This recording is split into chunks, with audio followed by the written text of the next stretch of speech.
Some reptiles get a bad rap, just a bad reputation for reasons that don't really make sense. So today, let's go over the top 5 reptiles that have an undeserving bad reputation. My name's Adam, this is Diamond, you're watching Wickens Wicked Reptiles, stick around.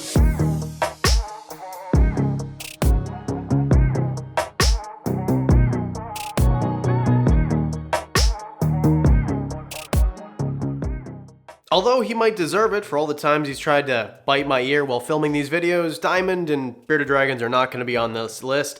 But let's just start off. Number 5, big constrictors. And there's certain ones I mean specifically. Reticulated pythons, anacondas, and Burmese pythons are the ones that I really mean. And there's one in particular that gets a bad rap that truly doesn't deserve it, and that's the Burmese python. Because reticulated pythons do have a high food drive, and the big thing that people will say is that these big constrictors are gonna go into your bed, size you up, and gonna eat you, and whatever other ridiculous things that they say. I did a whole video about reptile myths here. It's very funny if you want to watch. But even bigger YouTubers have made videos on this topic, talking about exotic pets that are dangerous or are likely to kill you. And that's the gripe. That's the bad reputation that I'm getting at here. That these animals are murderers and they're going to eat you and kill you, or they're just going to constrict you and then leave you. And constrictors don't do that. Constrictors don't just kill you for the sake of killing you, haha, he's dead, and then just slither away. That's not how this works. The only reason that a Burmese python or a reticulated python, anaconda, rock python, whatever, would try to kill you is if they were trying to eat you. That is the only reason they would ever do this. The reason that anacondas or any of these constrictors kill is to eat, to feed themselves. They kill something in order to keep them alive. So no, your pet reticulated python is not sizing you up, it doesn't want to eat you, and for the most part, most of these large constrictors, with the exclusion of, say, like a 23-foot animal, probably wouldn't want to eat something as big as you, or definitely wouldn't want to, but probably couldn't eat something as big as you anyway. They want to eat a smaller meal so they can eat and then get out of there. They don't want to be eating something so big that they have to lay around for days in order to digest it enough that they can actually move. Think about it. A 300-pound snake doesn't want to eat a 150 or 200-pound man. It doesn't want to eat something that is half its body weight. That is going to slow it down tremendously and make it vulnerable. Not to mention, then every bit of energy they have is going to be used to digest this meal. So no. And I know there was that thing in New Brunswick, Canada, I don't know, maybe a decade ago, about those 2 little boys where the constrictor constricted them both and then just left. Super fishy. I'm thinking maybe that wasn't what was going on there. This is not something that constrictors do. Constrictors don't try to kill you and then leave. And even small constrictors like ball pythons and BCIs like boas get this reputation as well. Matthew Santoro, which is a really big YouTuber, was talking about this in a video that I just found. Someone sent it to me. It's like 2 years old now. And he was talking about the top 10 most dangerous exotic pets, talking about how pythons, like ball pythons, can wrap around your neck and kill you. And it's like, man, nothing but love to you, dude. I'm a Niagara boy too. We're from the same place, but that is not the right way to go about this. I know you're trying to get views, but there is in no way, shape, or form is a ball python going to kill you unless you are so negligent that you let that thing wrap itself around your neck and it starts squeezing you. Like, ball python is not gonna kill you unless you really mess up. Okay, we're kind of beating a dead horse here. Let's move on. Number 4, Savannah monitors. I know you might be thinking, well, Savs, like everybody gets a Savannah monitor as their first monitor. Like, who would say anything bad about Savannah monitors? Me. I say bad stuff about Savannah monitors. And here's why. In my experience, I've never seen a Savannah monitor that was tamed and as an animal that doesn't want to just like rip your flesh apart. Like, that isn't the devil reincarnated. But the more I talk poorly about Savannah monitors, the more people come up to me and they send me messages and they say, hey man, this is my Savannah monitor. Send me footage, send me photos, whatever, of them being absolute sweethearts. Or even, I'm name dropping like crazy, Go Herping, they did a video a few years ago about how basically Savannahs were the devil, and then just redid one about how they trained their Savannah monitor. So they are trainable. It takes a little bit more work. It's definitely not going to be like a Diamond where I got him and just boom, he was like this from the first day. So maybe I was wrong. I have no problem admitting when I'm wrong. And with Savannah monitors, I think that they are not good for all keepers, but they are not bad for all keepers either. And I think that's the main distinction. For me, I don't really have the time to put into one animal like that to really tame it down. I have enough animals when I'm trying to do that. Franny the BCI, who's a little bit grumpy. I've got a Berm who I'm really trying to tame. So I don't really have the time. But for you, you might. And the other gripe with Savannah monitors is their temperature is too hot, and most people can't facilitate that, and that is true. But you might be able to facilitate that, and just because I don't want to doesn't mean that I should be talking like you can't do it. You can do it. It's just how much work do you want to put into it? So they're grumpy and their care isn't the easiest, but they can be tamed down and they definitely can be cared for. And I mean, they're really cool looking animals. I just wish there were some captive bred ones to go around, because the other gripe is that they're full of parasites most of the time. Yeah, Savannahs are really cool. They just come with a laundry list of issues you might have to overcome.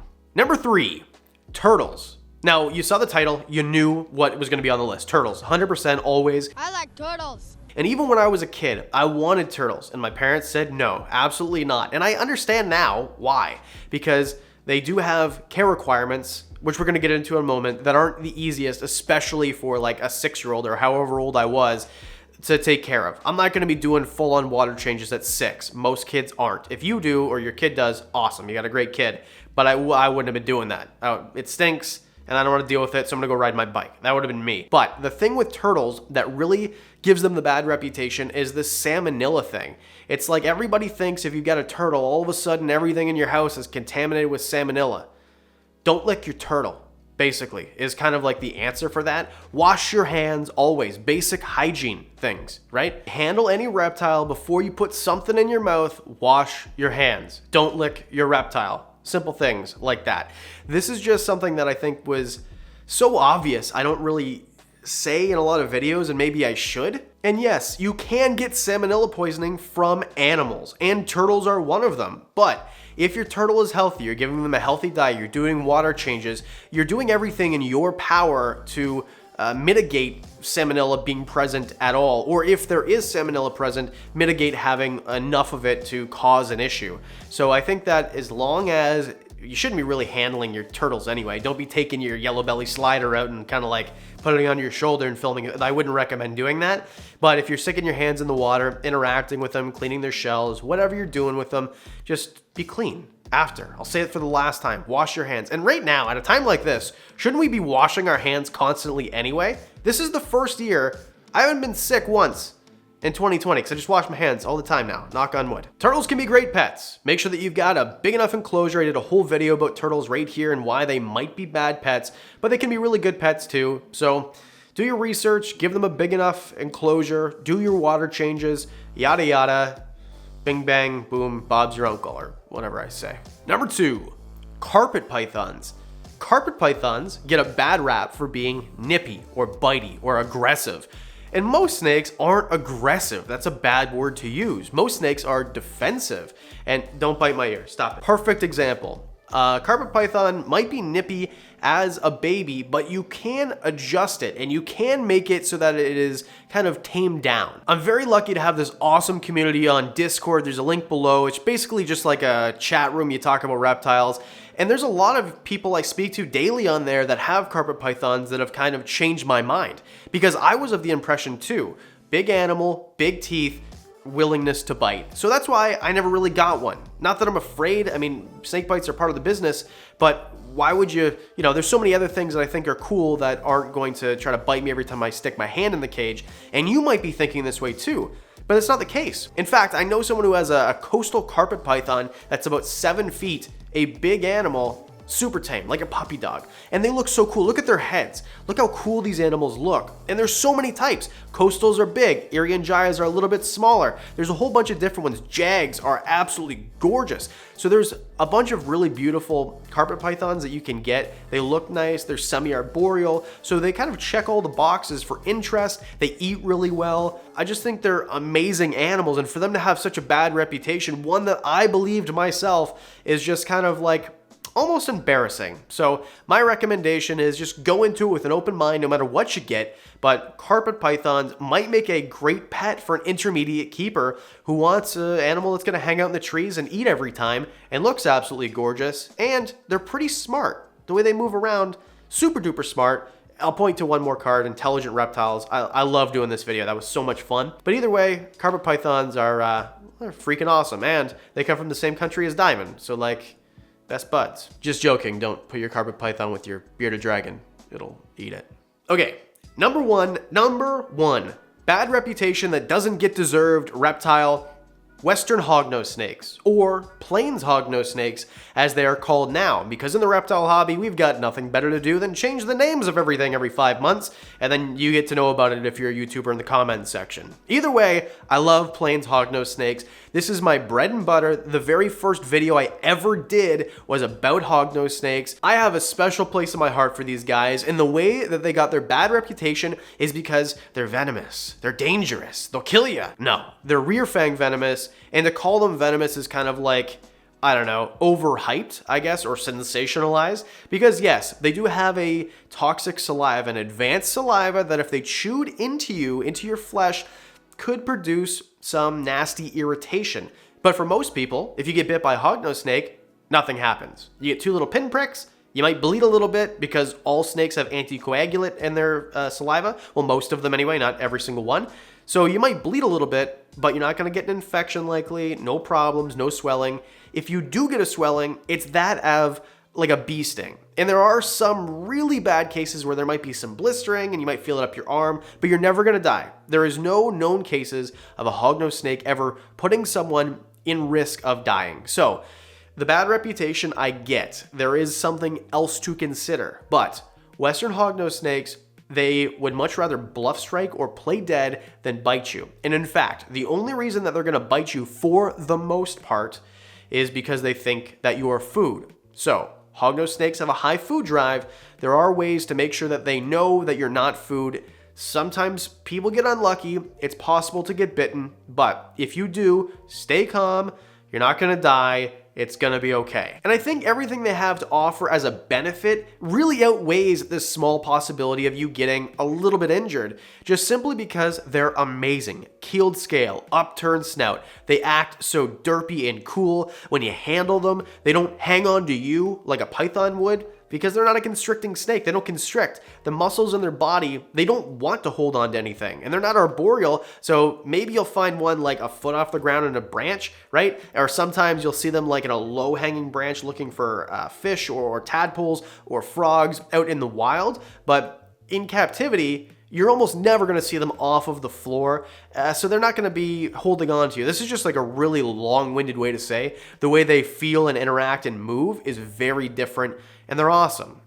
So there you go. Hognose snakes, absolutely amazing. If you want to know how to take care of them, boom, last time I self-promote, there's your 5. Your 5 bad reputation reptiles that don't really deserve it.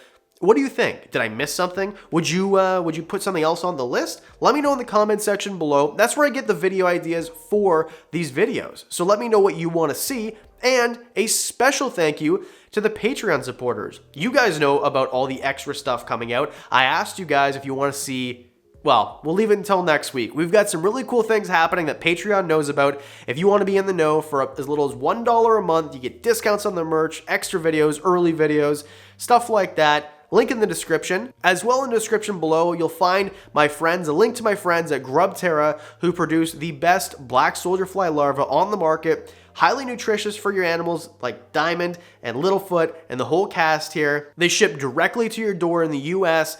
Absolutely amazing. And you get 10% off your order if you use the link below and code WWR at checkout. And speaking of wicked deals, Cages Custom Enclosures. These guys are amazing. The very best PVC enclosures you could possibly ever buy. Diamond is in one, a custom WWR one. They'll send you a WWR one as well with a sticker on the top if you like. Link in the description below, and free door handles with the code WWR at checkout. That's it. That's all. I'll see you on, what day is it? Hit subscribe. See you on Monday. Nope, Thursday. I even asked what day it was and I still got it wrong. See you on Thursday.